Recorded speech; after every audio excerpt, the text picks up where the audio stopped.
So much to cover today. Good morning, Daily Dose of Danny followers. It's Monday.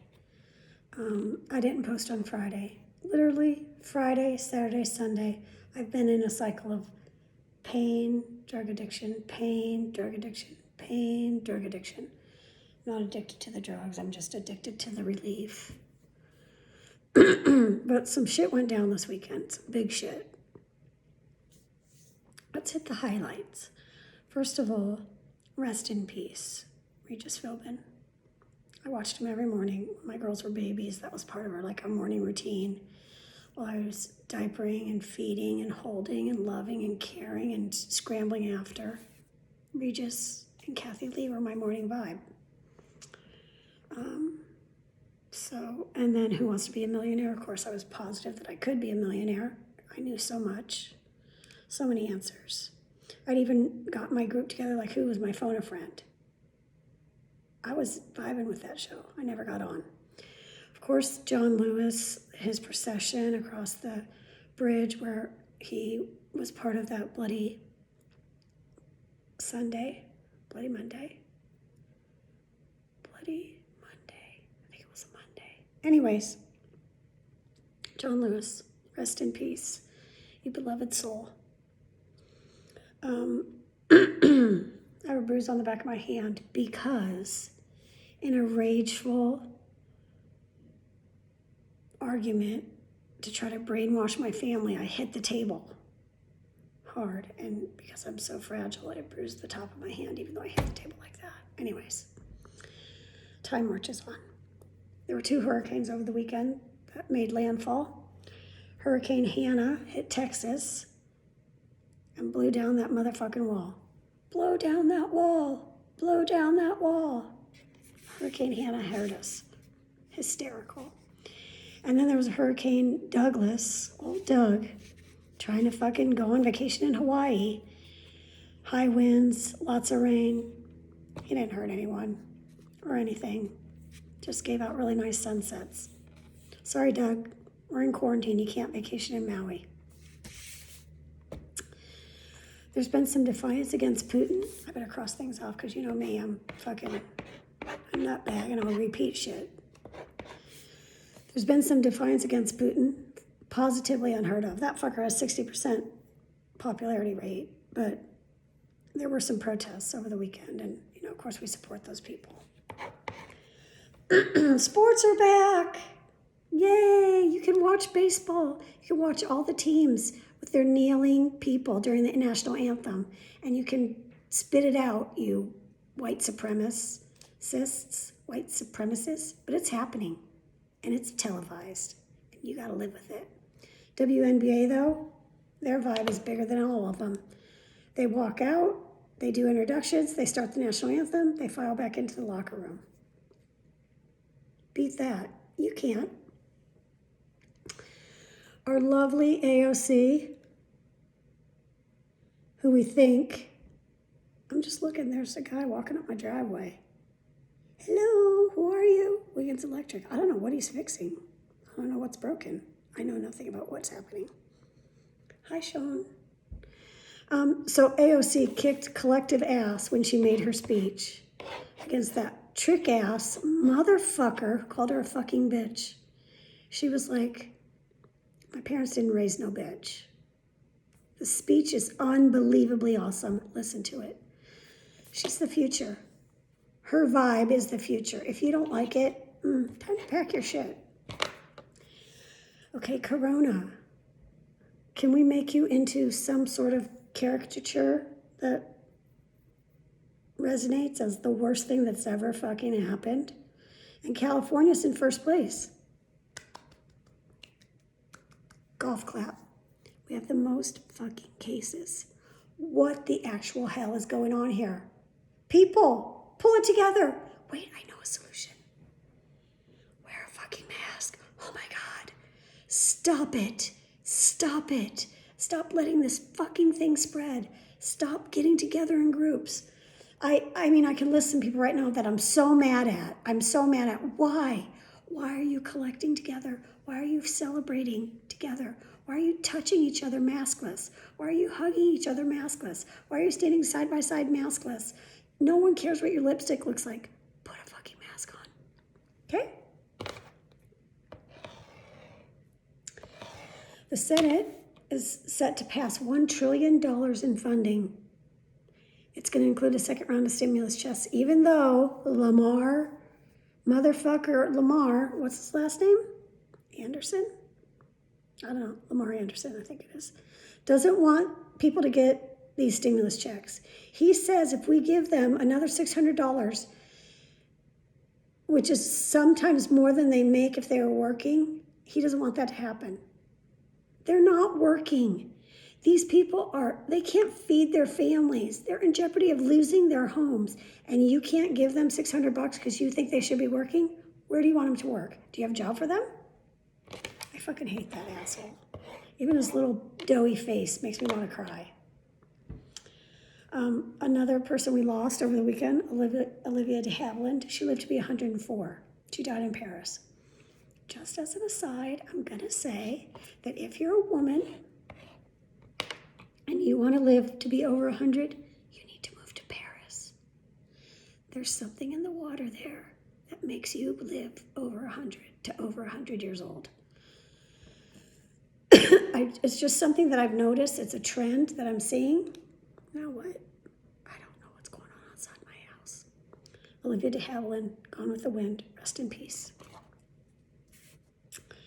I'm going to go over the things that, are checks, because there's a whole big swath in the middle of my paper that I need help with. Okay, so the Planned Parenthood controversy, with taking Margaret Sanger's name off the buildings. Bye, Wiggins Electric. Thank you for your service. It's just mired in controversy, not because people want to keep her name up there, just because there's been some talk of how Planned Parenthood is part of systemic racism.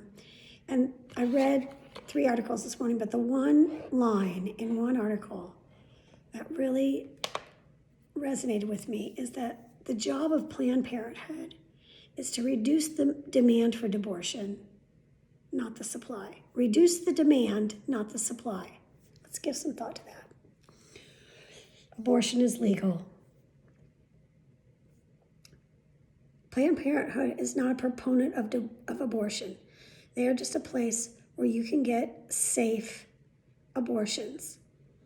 Their job is to reduce the demand for abortion by counseling, by offering birth control, by giving other options like adoption. They're reducing the demand. They're not reducing the supply. The supply must remain the same. If you want a safe, legal abortion, Planned Parenthood offers that service. Reduce the demand, not the supply.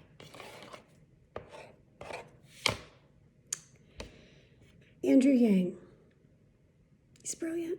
He's running for president. He posted something on Twitter that took the heart of every argument that I've ever been in about racism, and he clarified it, drilled it down, whatever. Here it is. If you're a person who succeeds within a system, it's hard to see how fucked up the system is.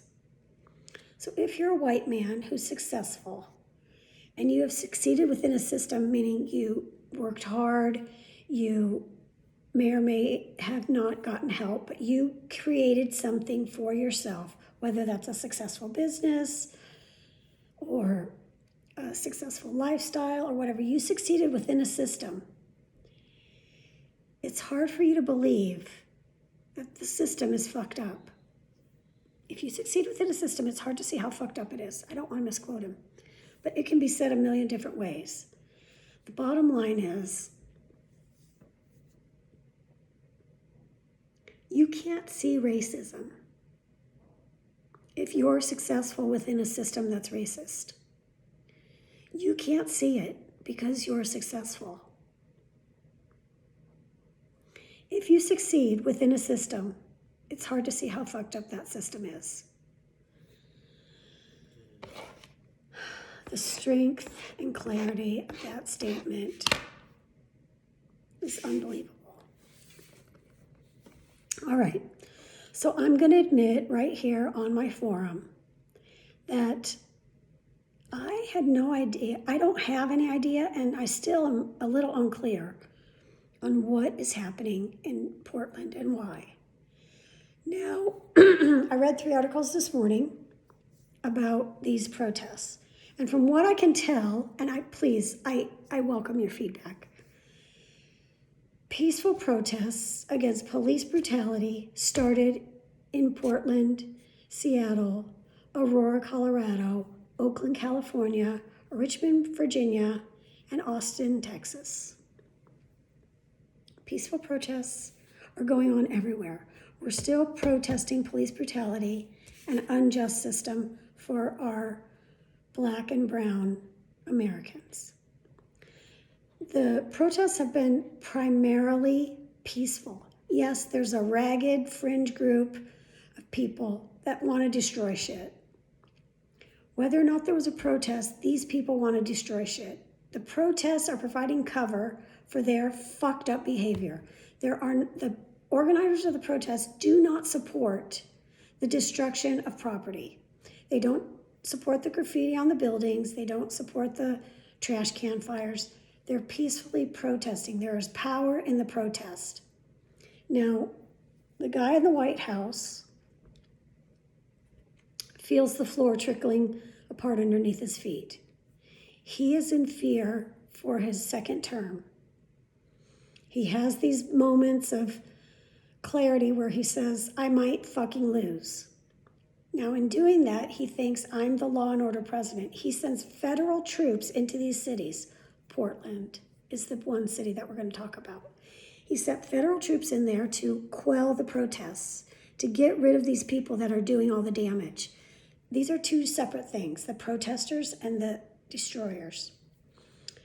So his troops, armed troops, are going into a city in the United States of America, taking people off the streets, putting them in unmarked vans and skirting them away, firing bullets and tear gas and quelling a peaceful protest. So the wall of moms got in there. All the moms in Portland came together in the front of the line of the protest and said, essentially, back off or come at me, motherfuckers. This federal intervention is so fierce, so well-armed, so militant, so blindly fascist that they are actually shooting innocent people. They're not going after these fringies, these people that are starting the fight. They're just shooting rubber bullets and firing tear gas. And now, what was once peaceful is now, what's the word? See, I'm losing my words. I think it must be from the stroke. I'll tell you that story in a second. But so Portland, Seattle, Richmond, Virginia, Oakland, California, Aurora, Colorado, Austin, Texas, and Chicago are all in fear of having federal intervention.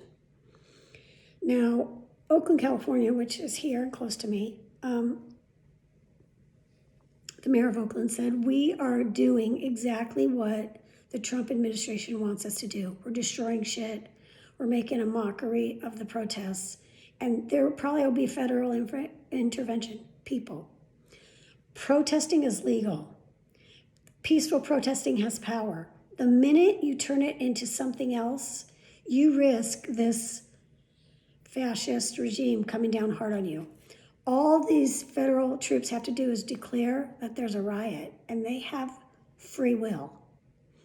So if you give them the ammunition, if you hand over your power and do not peacefully protest and turn it into a riot, by the definition of what a riot is, you're risking this federal intervention. The protests are so important. The peaceful protests are so important. The wall of moms is so important. The continued protests against police brutality, racism, protesting for Black Lives Matter. This is benchmark, landmark, fundamental rights. Don't fuck it up. Do not get it twisted. Don't turn a peaceful protest into a riot unless you want what you don't want, unless you get what you don't want. I can't help you if you're going to turn it into a riot. I can't. There's nothing I can do. There's nothing anyone can do. Let's talk about my brain. So February 26th was D-Day. That's the day I had a stroke. It was mid-brain, moderate stroke. It affected the left side of my body. I'm losing words. Is it old age? Is it stroke? I don't know. So Saturday night, my daughters had a friend over, and we played the Name the States game. So Leah said she could name all 50 states. She did pretty good. I said I could name all 50